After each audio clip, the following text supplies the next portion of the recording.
नीतीश कुमार मुख्यमंत्री की शपथ लेने से पहले मोदी के फोन का इंतजार कर रहे थे, लेकिन पीएम मोदी का फोन नीतीश कुमार के पास नहीं बल्कि अमित शाह के पास जाकर बजा और बिहार में नीतीश और लालू को निपटाने के लिए ऐसा प्लान तैयार किया गया कि बिहार में भूचाल आ सकता है।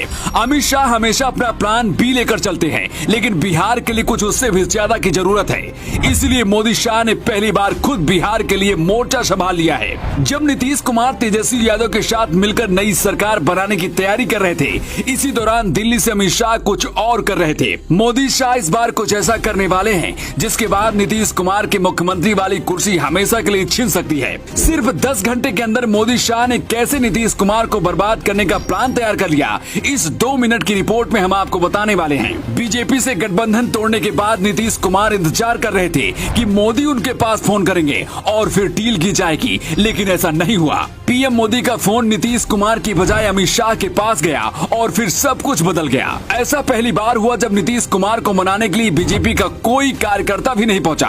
नीतीश कुमार का इतिहास बताता है कि अपने राजनीतिक फायदे के लिए पलटू राम साबित हुए हैं। कभी बीजेपी तो कभी लालू की पार्टी के साथ गठबंधन किया। 2013 में कहा था बीजेपी के साथ कभी गठबंधन नहीं करूंगा, लेकिन अपने फायदे के लिए 2017 में बीजेपी से गठबंधन किया। लालू यादव ने तब नीतीश को हर 2 साल में केचुली बदलने वाला शाप कहा था और एक बार फिर से साबित भी हो गया। 2014 में जब मोदी पहली बार प्रधानमंत्री बने थे, उसके पहले ही नीतीश कुमार ने बगावत कर दी थी। खुलेआम खुद को प्रधानमंत्री का दावेदार बता दिया था, लेकिन प्रधानमंत्री मोदी बन गए और नीतीश कुमार के अरमानों में पानी फिर गया। नीतीश कुमार पहली बार 2002 में मुख्यमंत्री बने थे और पीएम मोदी 2001 में गुजरात के मुख्यमंत्री बने थे। इसीलिए मोदी को नीतीश कुमार हमेशा अपने आप से छोटा समझते हैं। मोदी भी इस बात को समझ चुके हैं, इसीलिए अब समझाना भी नहीं चाहते हैं, बल्कि नीतीश को अब सबक सिखाना चाहते हैं। बीजेपी को इस बात का शक हो गया था कि नीतीश कुमार कुछ ऐसा कर सकते हैं, इसीलिए दिल्ली में निपटाने के लिए प्लान भी तैयार हो रहा था। नीतीश की इस धोखेबाजी का फायदा उठाने के लिए बीजेपी ने बिहार में अपना चक्रव्यूह तैयार कर लिया है।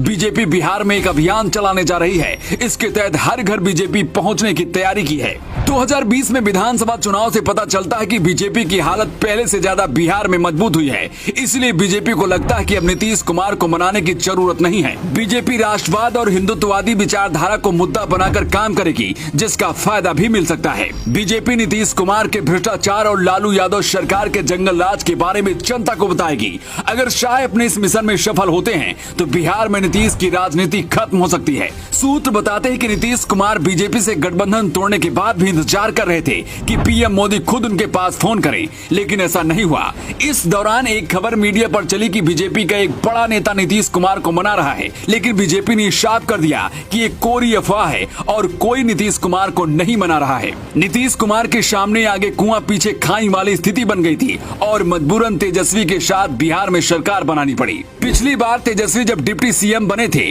उस दौरान इन पर भ्रष्टाचार के आरोप लगे थे। तब बिहार में खूब बवाल भी हुआ था। अब एक बार फिर से तेजस्वी यादव बिहार के डिप्टी सीएम बन चुके हैं। बिहार के कुछ वरिष्ठ पत्रकार दावा करते हैं कि ये सरकार अगले 6 महीने से 1 साल के अंदर ही गिर सकती है। वैसे आपको क्या लगता है, क्या नीतीश कुमार ने बीजेपी से गठबंधन तोड़कर सही किया और अब मोदी शाह को क्या करना चाहिए? अपना जवाब कमेंट बॉक्स में देकर जरूर बताइएगा। ऐसे ही न्यूज़ को देखने के लिए प्लीज़ सब्सक्राइब करें डीएस न्यूज़ को और बेल आइकन दबाना न भूलें।